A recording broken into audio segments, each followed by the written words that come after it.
NSIT निखारता है आपकी प्रतिभा को। NSIT, a place to imagine, invent and inspire. NSIT, अम्हारा, Bihta, Patna. नमस्कार, आप देख रहे हैं सिटी पोस्ट। मैं हूं अभिषेक मिश्रा। जेडीयू और बीजेपी के बीच जारी खींचतान खत्म होती नजर नहीं आ रही और इन दोनों दलों के बीच के वार पलटवार से एनडीए की गर्माहट खत्म नहीं हो रही है। अब बाढ़ को लेकर जेडीयू ने बीजेपी पर निशाना साधा है। जेडीयू के राष्ट्रीय महासचिव हैं, प्रधान महासचिव हैं केसी त्यागी, उन्होंने तंज कसा है, निशाना साधा है प्रधानमंत्री नरेंद्र मोदी के मन की बात पर।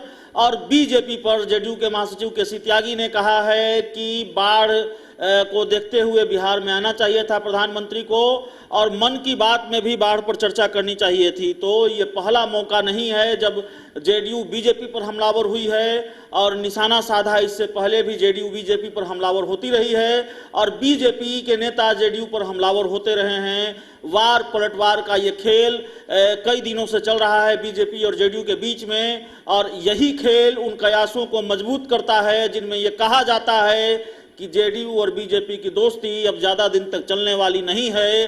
दोस्ती दरक गई है, दोस्ती गठबंधन में गांठ पड़ गई है और ये दोस्ती कभी भी टूट सकती है, क्योंकि ये पहला मौका नहीं है। इससे पहले बीजेपी के नेता भी बाढ़ को लेकर जेडीयू पर हमला करते रहे हैं, सीएम नीतीश कुमार पर निशाना साधते रहे हैं।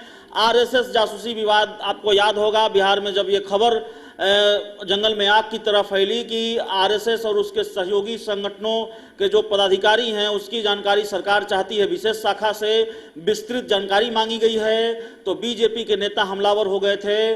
और भाजयुमो के राष्ट्रीय उपाध्यक्ष संतोष रंजन राय ने बाढ़ को लेकर भी सीएम नीतीश कुमार पर हमला किया था। उन्होंने ट्वीट किया था और अपने ट्वीट में लिखा था कि नीतीश कुमार जी, बिहार में बाढ़ आई हुई है, आप बाढ़ पर ध्यान दीजिए, बिहार में अपराध नियंत्रण पर ध्यान दीजिए, इस तरह की घिनौनी राजनीति नहीं कीजिए। तो बाढ़ को लेकर बेहद अजीबोगरीब स्थिति है और बिहार का संभवतः राजनीतिक मिजाज ऐसा है कि इस तरह का राजनीतिक घटनाक्रम संभवतः बिहार में ही हो सकता है, क्योंकि बिहार की जो दो सत्ताधारी पार्टियां जो आपस में गठबंधन में हैं, दोनों मिलकर सरकार चला रही हैं और बाढ़ जैसी आपदा को लेकर दोनों एक दूसरे पर हमला कर रही हैं। वार और पलटवार का खेल चल रहा है। तो मीडिया रिपोर्ट्स के हवाले से केसी त्यागी का यह बयान सामने आया है। उन्होंने साफ कहा है कि प्रधानमंत्री नरेंद्र मोदी को बाढ़ के देखते हुए बिहार आना चाहिए था, मन की बात में भी बिहार की बात करनी चाहिए थी। और केसी त्यागी का यह बयान एक बार फिर उन कयासों को मजबूत करता है, उन संकेतों को साफ करता है कि किस तरीके से जेडीयू और बीजेपी के बीच की तल्खी लगातार बढ़ रही है, दूरियां लगातार बढ़ रही है और इसलिए इस तरह का वार और पलटवार का खेल चल रहा है। इस खबर में इतना ही। अगर आपको हमारी खबर अच्छी लगे तो इसे अपने दोस्तों के साथ शेयर करें, हमारे यूट्यूब चैनल को सब्सक्राइब करें, बेल आइकन जरूर दबा दें ताकि हमारी खबरें सबसे पहले आप तक पहुंचे। प्यार, समर्थन और सहयोग के लिए बहुत बहुत धन्यवाद। यहाँ पड़ती है भविष्य की मजबूत नींव, हम मिलकर बनाते हैं बेहतर कल।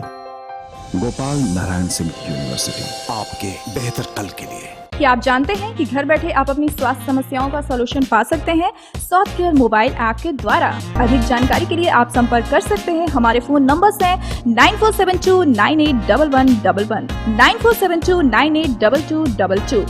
सॉफ्टकेयर app, solution at your finger tips.